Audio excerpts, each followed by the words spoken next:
Welcome to class.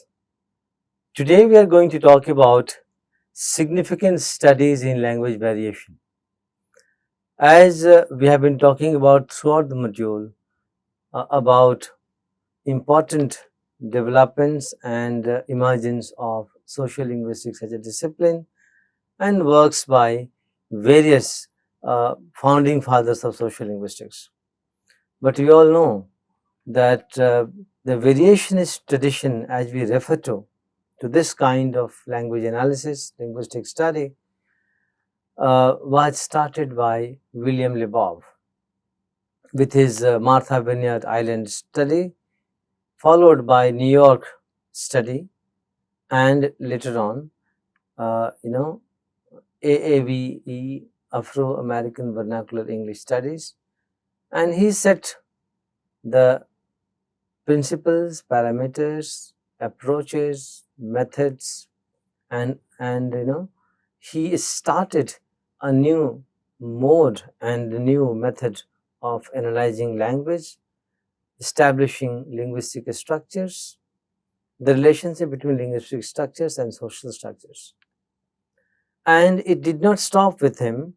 In fact, it was followed all over, and multiple significant studies were done in different parts of the world, specifically in England and in America.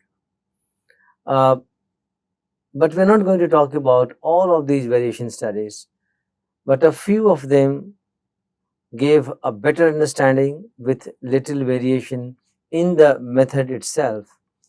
However, they were all located within the purview of Lebovian, classical Lebovian framework. So today we are going to talk about the variationist tradition and some significant variation studies in linguistics. We have been talking about the emergence of sociolinguistics. We had a detailed discussion on that, how it emerged.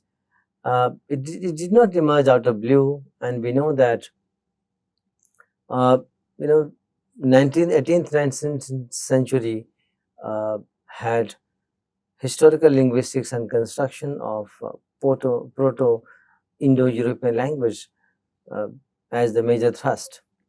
We also saw structuralism emerging in the first quarter of 20th century that continued up to almost half of the century, and then emergence of new paradigms and new theoretical approaches in linguistics.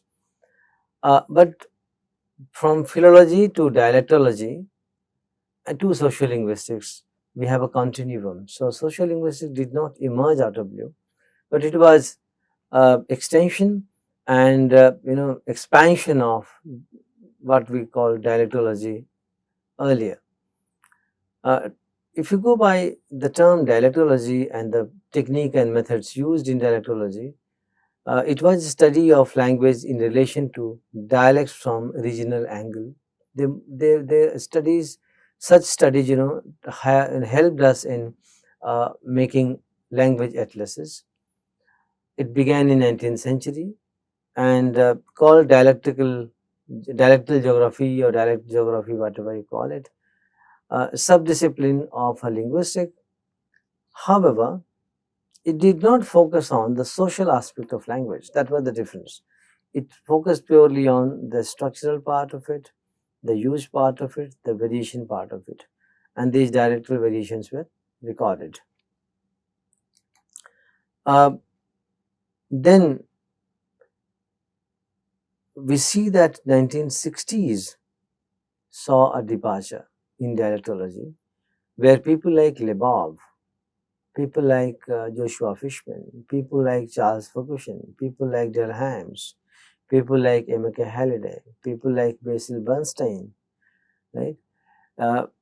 People like Ellen Grimshaw, people like Einar Hugen, people like Suzanne Irwin Tripp, people like Uriel Wenrich. So these people were interested in looking at language as a social object, and language analysis was deeply rooted in socio-cultural perspective.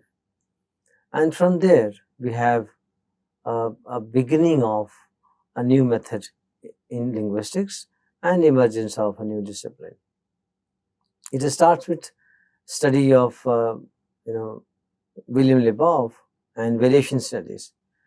Now, we all speak a language, but the question is, do we speak the same language in the same way? It differs in terms of individual. Sometimes we have idiosyncrasies, we have idiolects. We all speak, for example, I speak English and many other people speak English, but do we speak in the same way? Apart from that, do I speak in the same way a group of people speak at a different level? Do I belong to a class which speaks English in a different way? So, variations have multiple levels of manifestations. We vary in terms of pronunciation and accent. We vary in terms of choice of words. We vary in terms of morphological choices and morphological differences. We vary in terms of selection of sentences, types of sentences, right? Sentence structures. We vary in terms of a style of a speech. We may have different conversation style. So, variation is at multiple level. But in all these variation studies, what we find common is that these variations have corresponding influence on social structures and vice versa. Social structures have corresponding representation in linguistic structures. So, such studies established a connection between social structure and linguistic structure, and it was done systematically, very methodologically, and we can call it a quantificational study of speech because they were quantified. For example, Labov used discourse to discuss his findings. So, we will quickly focus on, I'm not going to go into detail of each of these studies, but I have selected a few important studies like Cardiff, like Belfast, like Detroit, right, like Martha Vineyard Island, like New York. So, we will focus on these important studies. However, this list is not exhaustive, and you can find a lot of important studies done all over the world, including India. So, I have only included a few early variation studies, but it continues till date. Now, variation is not random, we need to understand, and at the same time not arbitrary in nature. I mean, I cannot decide to speak English in my own way. I have to follow certain restrictions while I speak English. I may have my own style of speaking, but these restrictions are there, right? I cannot pronounce a word the way I want to, right? I cannot use a noun the way I want to. I cannot, change the categories of the word while I speak. So, the speech is restricted and the variations have restrictions in them. So, we all speak in a particular linguistic outline. We don't go beyond that, and within that we have multiple levels of variation. So, while the diversity of variation is huge, there are restrictions on variation, and such variations have patterns and consistent in a particular speech community. Such linguistic variation can be attributed to differences in social characteristics of the speakers and the community they belong to while using the language. So, they can relate to, or they are related to, let's say, age group, certain age group, right? Like, old people have their own style of speaking, and you find it is different from speech of the young generation, right? Gender may play a role. The way men of different age groups speak may differ to a certain extent in some aspects. The way women across the age groups speak. It can refer to class. We have class variations. A particular social class may be using language in a particular style. And the hierarchy of class, social stratification can be uh, parallel with linguistic structures. So they may be having certain variants which are particular to that particular class. Similarly, geographical location, a region in which it is spoken across the classes. We may have socio-cultural background of the speaker. Of course, identity issues are there, and in order to demonstrate solidarity, we follow certain variations to register our membership with the group or with the community. So it all happens, and with all these parameters and indices of variations, we do believe that these variations have a pattern. These variations are consistent with all these social categories. Moving on, in variation studies in linguistics, we talk about sociolinguistic variables. It's very important for a researcher to identify sociolinguistic variable. We cannot randomly decide upon a certain sound or a certain pattern and believe it to be a representation of variation. We have to cautiously, consciously, and very meticulously select such sociolinguistic variables which may represent a particular social class, a particular social structure, and we are able to establish a correlation between social structure and linguistic structure. So it becomes very important for the researcher to choose an appropriate and important significant sociolinguistic variable. Labov specifies the ideal sociolinguistic variable to be high in frequencies. You have to see the variable you are choosing must be high in frequency in speech of the target population. Similarly, it has to have a certain immunity from conscious suppression. So that means, the user of this variety, right, has it as a normal, regular, unmarked form. So it's not suppressed under certain, contextual limitations and constraints. Similarly, it has to be an integral part of the larger structure. It's not isolated. It's prolific, productive, and important part of regular linguistic structures, and it has to be easily quantifiable on a linear scale, so that you can count it, you can quantify it. So these are the characteristics of an effective, important sociolinguistic variable that Labov defines. So as a researcher or as a person in the field, you need to identify these sociolinguistic variables, and you need to define your mechanism, your methodology. You need to prepare and do a little homework before you go for data collection. We have done videos on sociolinguistic variables. We have done videos on observer's paradox.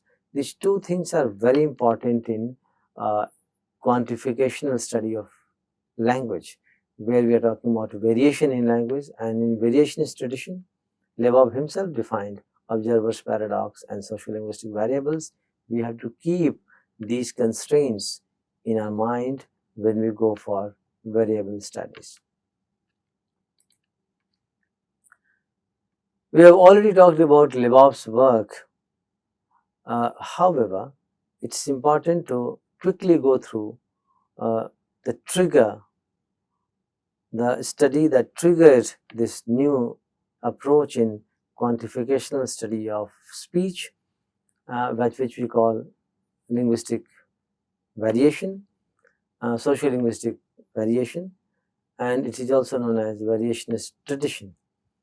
It all starts with Martha Vineyard's study by Labov, which took place from 1961 to 1963. Now, Labov studied the variation in diphthongs. He identified diphthongs, combination of two vowels, as a sociolinguistic variable in the speech of Martha Vineyard Island inhabitants. The pronunciation of the diphthong varied in community and it was called linguistic variable. We will come to know why and how. He maintained a very informal contact with his respondents. He wanted to record natural speech. So he had to mingle with the population there. He was not an insider, but he contacted them and came close to them. You need to remember that it's very important to have, natural speech when you are recording, when you are collecting data. And in order to ensure natural speech, this is where he talks about observer's paradox, that your presence, let's say tape recorder, and the setting becomes intimidating and hostile to your respondent. And your respondent may be conscious. And then the whole exercise fails because you are not able to get the natural data. So he used multiple techniques to inspire them and to suppress such external elements like his presence, like the tape recorder, and this the tape recording generated consciousness in the minds of the respondents. He used a scoring system for his analysis, and the interviews were divided into age groups, for different age groups. He recorded 69 tapes for the purpose, and he classified them, transcribed them, classified them, analyzed them by giving scores, and he used a statistical method to get the results. Now, if you look at the explanation, what was the outcome of this study, a big factor to consider when discussing the causes of these differences in pronunciation in Martha Vineyard Island may be reduced to attitude of the inhabitants. Now, you have to understand the background. Martha Vineyard Island was a small populated island which would be visited by multiple summer visitors. Many summer visitors would visit this island, which was not very much liked by the inhabitants of the island because they considered them to be intrusion in their life, their language, their culture. And such variations may be seen as a protest against those visitors and a sense of others, we versus others, So it refers to the linguistic attitude. And the inhabitants of the island were very particular about sounding different from rest of the visitors on the island. And this attitude continued in the middle-aged group who looked at themselves as the custodian of the language and culture of the island. So that's very important. So a high degree of centralization in the diphthongs that was chosen by Labov as a linguistic variable shows belonging to the island and resistance against the summer people. Young people were still somewhat ambiguous and therefore do not have such a strong centralization. But they were moving towards centralization. Right? They were young and they were mostly unaware of such undercurrent and resistance. People of the age group of 13 to 45 probably have recently made experiences which led to centralization of the diphthongs, and with a conscious, deliberate effort in this age group that wanted to sound different. Centralization indicates islander status, loyalty, and solidarity, as I said. So it was a signal of demonstrating loyalty to the island, and it worked as an undercurrent and protest against the visitors of summer. So these variables are so loaded We need to understand, right? So it was not a simple variable. The tight-knit community subconsciously ensured that they created a linguistic divide between them and us. So in order to sound different, look different and sound different, this was a deliberate attempt to use this variable in their speech continuously and consciously. And this study shows that generations, occupations, social groups might be a big factor in language use as a sociolinguistic consideration. And it was a landmark study by Labov, and it marked the beginning of a new approach in quantificational study of speech and studying language variation. Another major work which influenced many in the field is Labov's study of the varieties of English in New York City. And for that, he chose 3 departmental stores. And the selection of these 3 departmental stores in New York City was based on the kind of customers they would attract and the demographic differences of the customers. Like one was a high class, very expensive store, the other may be a store meant for targeting local and working class population. So the selection was made very meticulously, depending on the social class of the visitors of the store. And then he devised his own style of collecting data. The hypothesis was that the linguistic variable ra sound differentiates English in New York City in terms of status, so correlation with social class. In terms of style, correlation is with formality and informality. If the formality increases, the use of ra also increases. Like, he used to go and ask question like, where can I find a lady's shoe? And the answer would be 4th floor. So you have 4th introvocalic sound there in the middle of the word and floor ra sound at the end of it, word final position. And he would pay attention to this sound. He would, record it and continue this exercise with multiple visitors in these stores. And so position of occurrence, like I told you, middle of the word or end of the word, and also age group, which is hypothesized as it is rather a feature of the younger generation. What deductions can we make out of it? Speakers who are ranked in a scale of social stratification will be ranked in the same order by their different use of this linguistic variable. And socioeconomic differences cannot be ignored in linguistic studies. So this study clearly established the fact that the social order corresponds to linguistic ordering of this variable. The social structure corresponds to linguistic structure. So these 2 studies, and also another study Labov carried out was on Afro-American vernacular English among young speakers, black speakers. These studies established a new methodology, a new approach to look at speech in terms of quantification. So how can speech be quantified? How can we identify a sociolinguistic variable? How can we collect data? What should be the approach in analyzing data? How to analyze data with assigning a scores, calculate them, and have deductions. So very completely elaborate methodology and approach was laid out by Labov to be followed by many scholars in the field in future. And this is exactly what happened.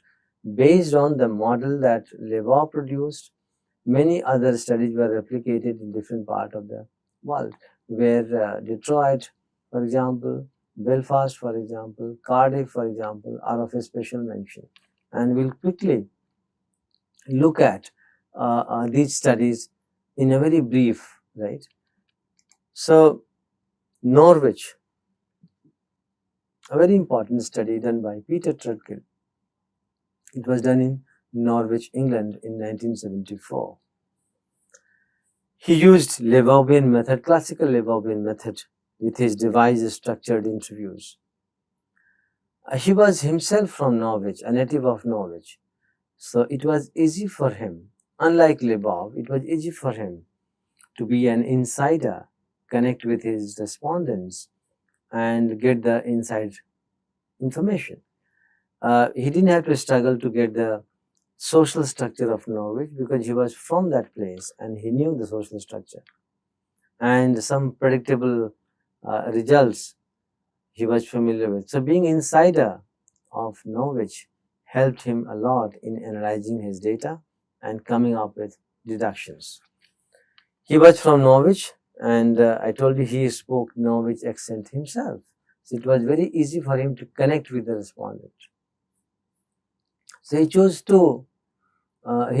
one linguistic variable, nga sound, right, velar nasal, and he tried to see the manifestation of it, the representation of it in the speech of different social class with nga as a velar one or na as a dental one. So nga with two variants na and nga, like singing, nga and nasal, and singing na at the end position. The findings of the study confirm the hypothesis that nga is used more often by high status people who are educated and aware of this and also very conscious of producing this. Na is used more often by the working class people who tend to be very casual and different from the high status people. So what are the outcome? Influence of a style differ according to the linguistic variable in question.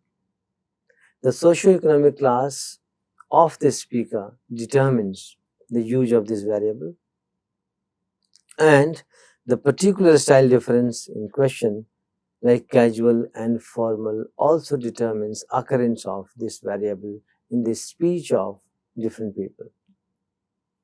So it was almost like replicating classical Lebovian method, which he did in Norwich, Martha Vineyard Island and New York City, was replicated in Norwich by Peter Trudgil, done in 1974, and this remains one of the important, significant studies in language and variation.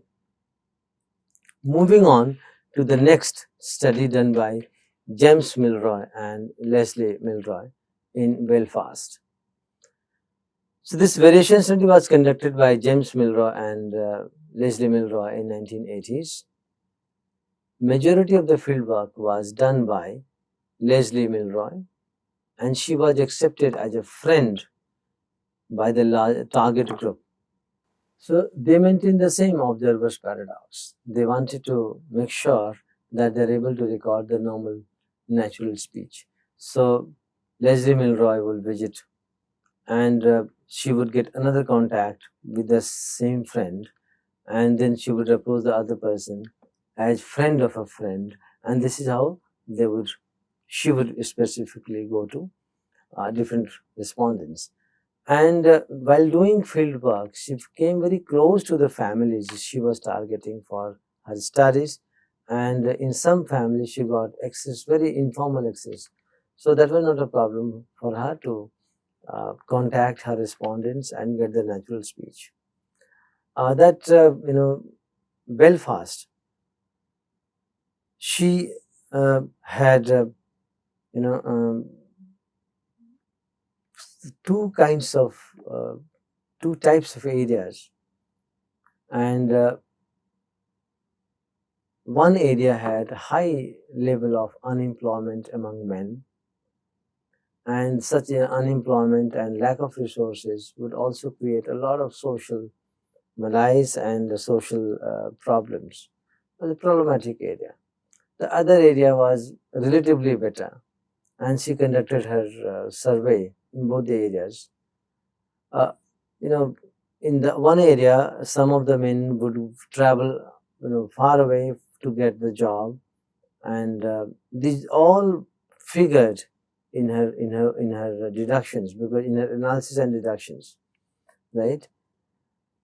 Uh, so these Milroys concentrated on the speech of working class people only in Belfast, and Lesley Milroy had a very easy access to the target group because of her social networking, and using that network, visiting the respondent as friend of a friend, that allowed them to have a normal natural speech.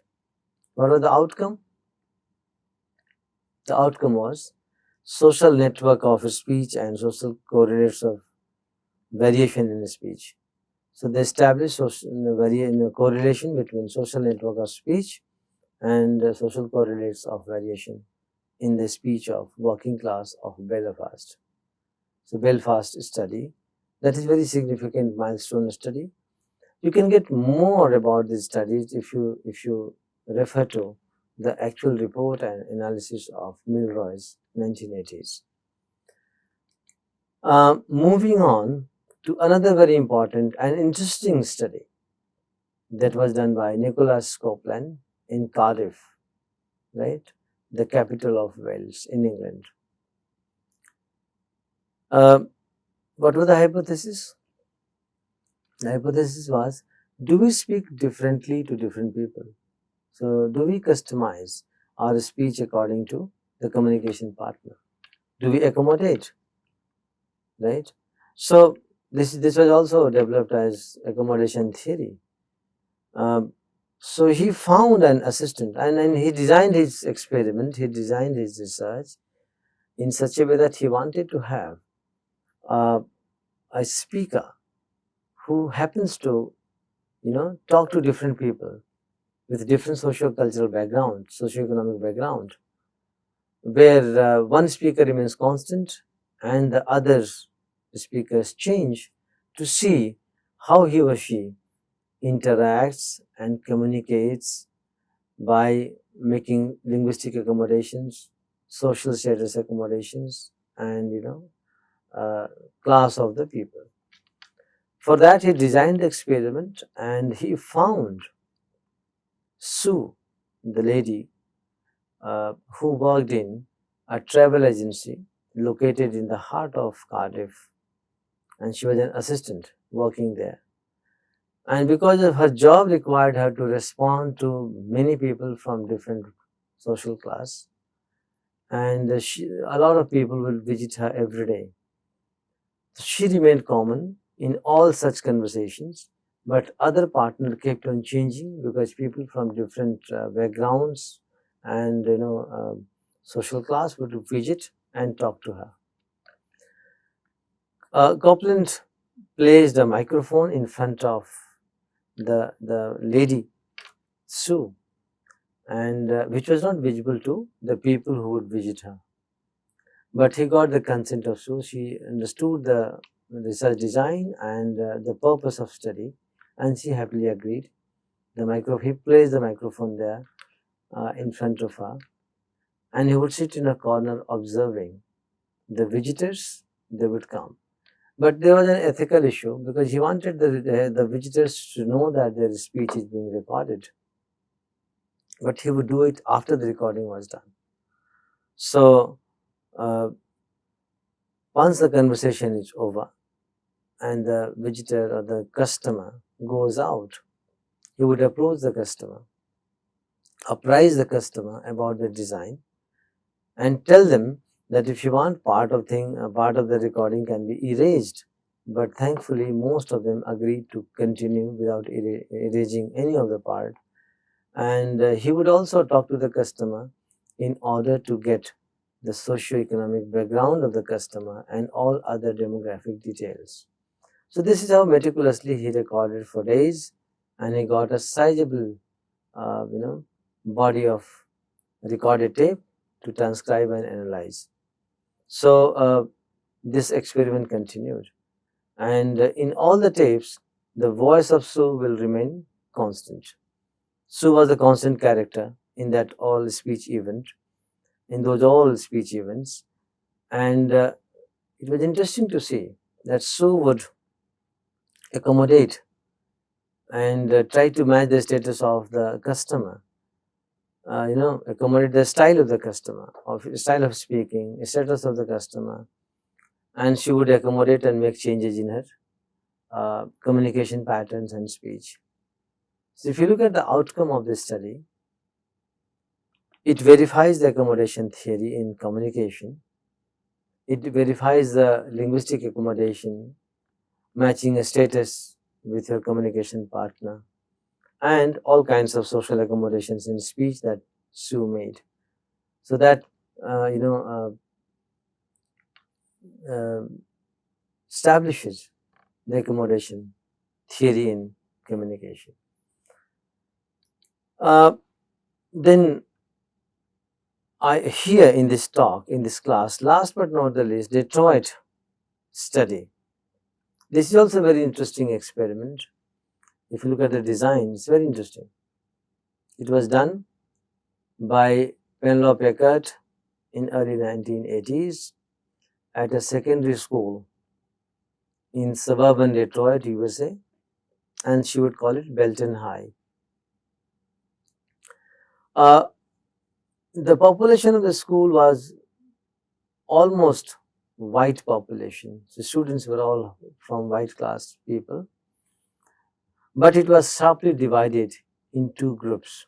It was highly polarized two groups.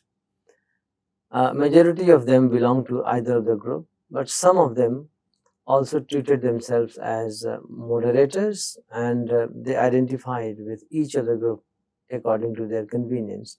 However, these two groups were very polarized. One group would call itself jocks and the other would call itself burnouts. So she observed 600 such students and recorded 118 interviews. Just for your reference, jocks were loyal to the school. They would derive their identity with their school. They would remain in the school premises. They would study well. They would participate in sports and extracurricular activities. More or less, they were all good students of the school. They would identify themselves with the school. They would follow the rules of the school, and they were loyal to the school and its system. The other group was just opposite, burnouts. So that group had tendencies to defy the rules. They would run away from the school. They would get out of the school as early as possible. They would not stay in the school. They did not identify with schools. They would take drugs and all sorts of other unwarranted things they would do. And there was a high competition between these two groups. Now, this is the background of the design of experiment she carried out there. The outcome of the analysis emphasized that social parameters cannot be taken for granted.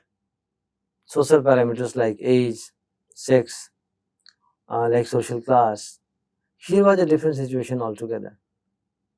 It was a local community of the school that displayed a remarkable variation in the social variation, linguistic variation, right? And this work by Penelope Eckert established that it is important to see how the local community is organized socially across all social categories that we talked about. You can continue looking at different variation studies done till date all over the world, but I wanted to sensitize you and mention Detroit study by, for example, Norwich study, for example, Belfast study, for example, right? Martha Vineyard Island, for example, New York study by Labov, for example. So these are some specimen, and very significant studies in language variation. But the foundations of language variation studies were laid with the work by Labov in Martha Vineyard Island and New York survey. And this tradition or this style of doing linguistics is called variationist tradition. You can watch more to understand Labov's idea and Labov's framework of variation in our videos that we have done on Labov. And this marks a new beginning in sociolinguistics. So 1960s, it's seen as a fertile time for a new subdiscipline to emerge, and these are the few studies that I have mentioned in this talk. Are a specimen. They are not exhaustive in nature. You can look at them separately, and you can also look at all around you. You might notice certain variation and changes in his speech around you, and then try to see who are the people, their background, right? And try to see, do they follow the same parameter and pattern of the rest of the class, rest of the group, rest of the region, and how your speech is different from there. So this is all for you to see and observe all around you. This is it for now. Thank you very much.